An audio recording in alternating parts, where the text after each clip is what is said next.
Dahil malapit na ang Pasko at bagong taon, for today's video ay gagawa tayo ng salad for all season, creamy fruit salad. Sa isang bowl ay maglagay lang tayo ng 500 ml chilled all-purpose cream na kahit na anong brand ay pwede.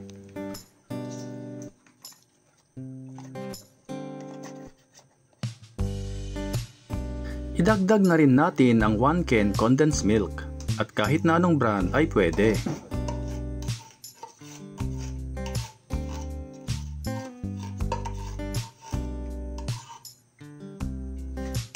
Maglagay rin tayo ng 1 tsp vanilla extract. I-mix lang natin ng mabuti hanggang sa maging well combined ang lahat ng mga ingredients.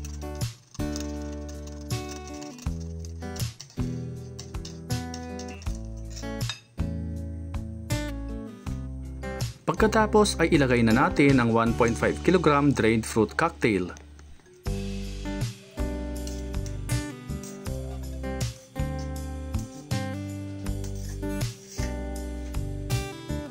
Maglagay rin tayo ng 1 cup shredded young coconut.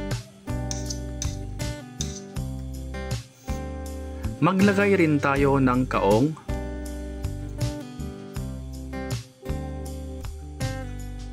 Nata de coco. At 160 gram cheese cut into small cubes.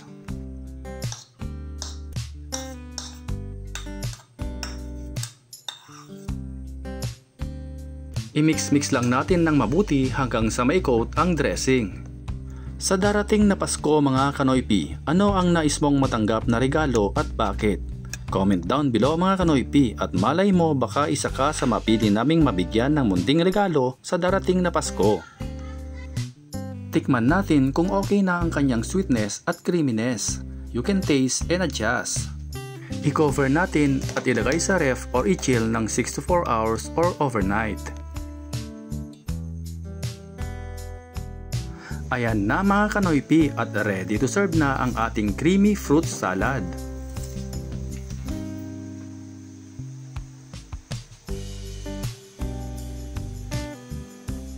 I-share at itag mo na ito sa mga friends mo para lahat tayo ay happy sa darating na Pasko.